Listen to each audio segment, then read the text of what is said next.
Hello, everybody. Shalom ba'ahava. Greetings in love to all. I'm sitting out here at the picnic bench in the garden of the CRC parking lot on a beautiful afternoon.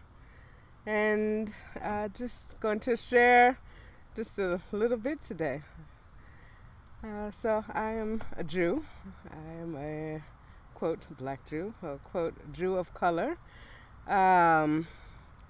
And it has a lot of meaning in my life. And here I am with Reverend Randy at CRC, and just happy to share and just give light to some modern day thoughts or expressions or things going on.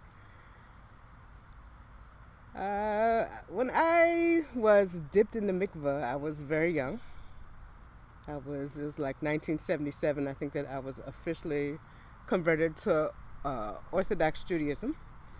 And I was converted by one of my parents when I was really too little to give thought to it. And so that's really how I was brought up.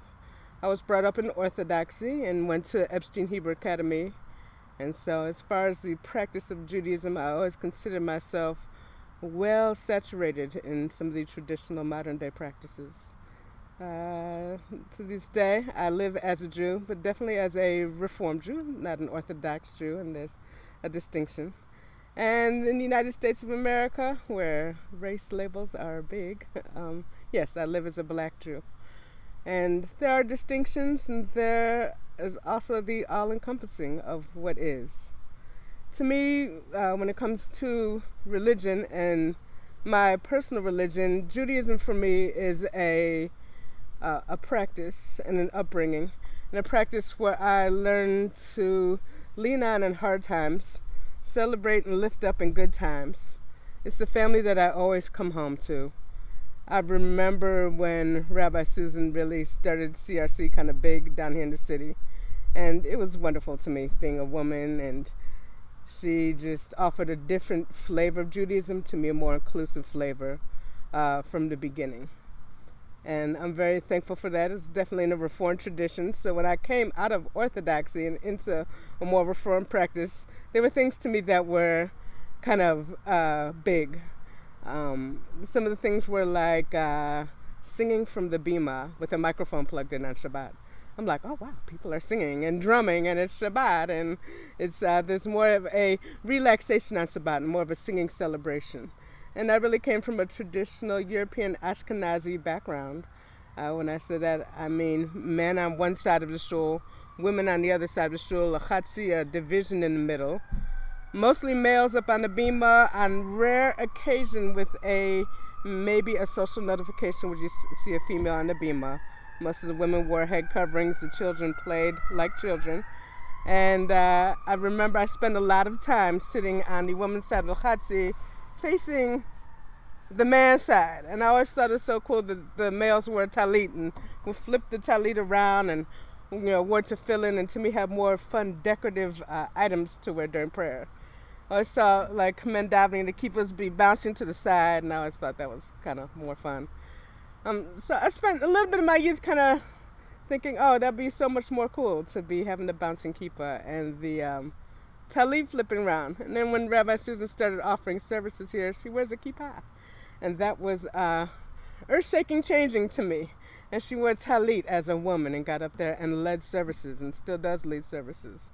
And so I thought that was just a beautiful transition when it comes to Judaism. So for me, I don't know, I've been to Israel. When I went to Israel, my brother got married in Israel. It was an interesting feeling as a Jew, as a black Jew, as a woman.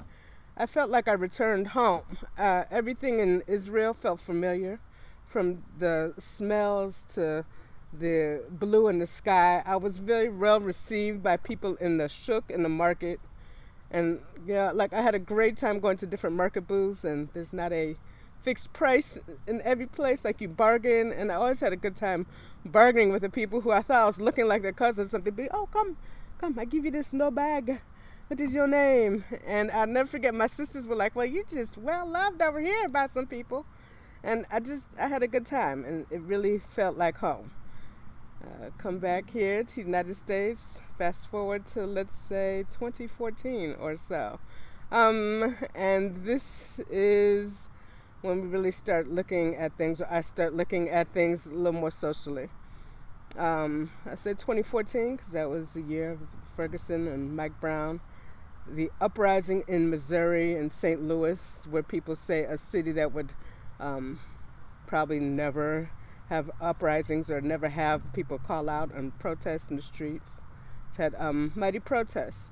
And it's where I really learned to articulate things about race and religious race and street race and what it means to be black in America and a grown woman, and how to deal with microaggressions and how to deal with differences.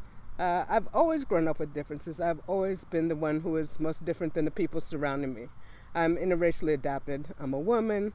I live life as an out-loud lesbian in a heterosexual normative society. I do not always look like I'm from America, or most people don't think I'm from here. So even when it comes to my own community, my own black community, I get questioned, what nation are you from? Where were you born? I've always kind of been more on when dealing with other people, the question, who are you? What are you? And I think 2014 started bringing me answers. I'm very thankful for everybody who stood up. I always think Michael Brown, he looks like he would be my son. When I look and think about him, I'm like, that young man looks like a man I could give birth to.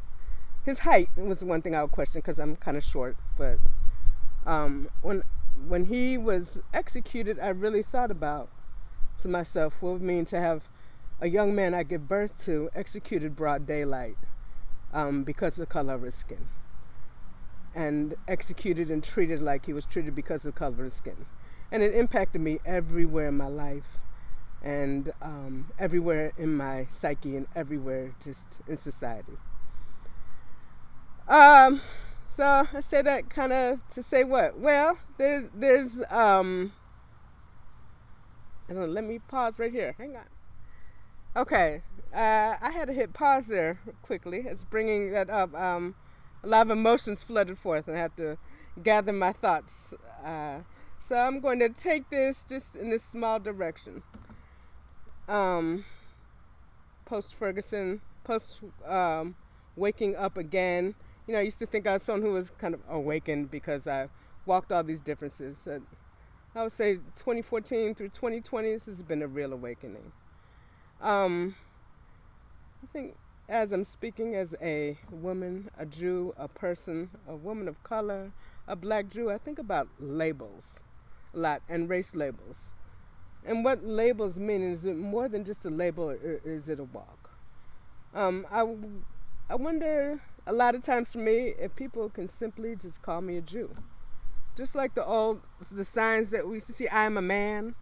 And we saw men holding up signs, I am a man. You know, I am a Jew. When I think of Mike Brown is a mother's son. He's a young man first, someone's young son. And it's come around again from 1964 to 2014 to 2020. The I am, who am I? And I'm in a religion that says, yeah, I am that I am. And we're in a society that deals with so many labels. So it's fascinating to me. It's fascinating how I interpret to myself and what it means to be black, or give a perspective of being a black woman, or give a perspective of being a Jewish woman, or give a perspective of being a woman, give a perspective of being a lesbian. What I have learned through the years, through my family, through CRC, through the streets, my education, through my job, what I'm thankful for is love is love. And I'm so glad that as melanated people, we've taken in the language and made black powerful, and be and walk in black power, especially in a society that uses the black race as a secondary race, as if there's an opinion from a man or woman that's overarching but does not include us. And then there's us, and let's see what the black woman wrote. Let's go to the black movie, or as if it's not a part of society, but it is. And not only is it a part of society, but as the woman that I am and that I know, I believe that we are original people and the original groundwork of society. And it's just time for us to wake up and remember that love is love, and we are love, and we are an origin. And it's okay for us to stand up and be first, chief, middle, last, and all of the above. And be more than included, but also be the lead. I look forward to, as we enter this political climate, as we enter a political climate that has been awakened by the death of black men, which is actually reawakened, to the sensitivities of a culture who has put behind and put under the foot and put us under the knee of the neck of a white America. I'm reminded we're hitting a political time where we have a senator running for vice president who is of nationalities that did not look like the current running white norm that people are used to, that we're coming off of the Obama administration, which was not the norm that we're used to in this country.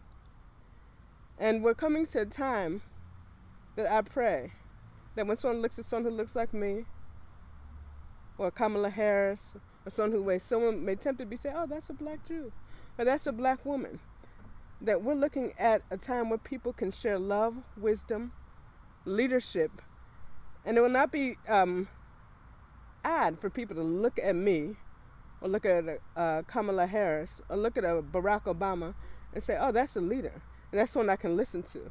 It's a time where we won't have senators turn away and not want to make deals with somebody because they look different, but to accept the leadership and the love, and to accept it as normal to receive from one human to another, from a person who may not look the same, who may have very deep roots in society, and may have walked through some obstacles that really make that person worthy of leadership, where they understand some of the details of humanity, some of the sensitivities that can bring one farther in joining and raising up humanity, the one who may not have felt that all their life. I'm not sure if I said exactly all that I wanted to say in this video. I do give thanks to Rabbi Randy and Rabbi Susan at CRC. I was told by them that they said to me one time when I was young, and this is probably what made one of the hugest impacts of my life, Anna, this is a safe place for you. And not only they opened that up to me, but I believe they've opened that up to the city of St. Louis as a safe place. Excuse me, I'm getting a little teary because it's true. And when someone can be a steady, encouraging, safe person in your life, that's love. And that love tops all things. And so regardless of the religion, of the race, of what race gets protected, what religion, I give thanks. I give thanks for this community.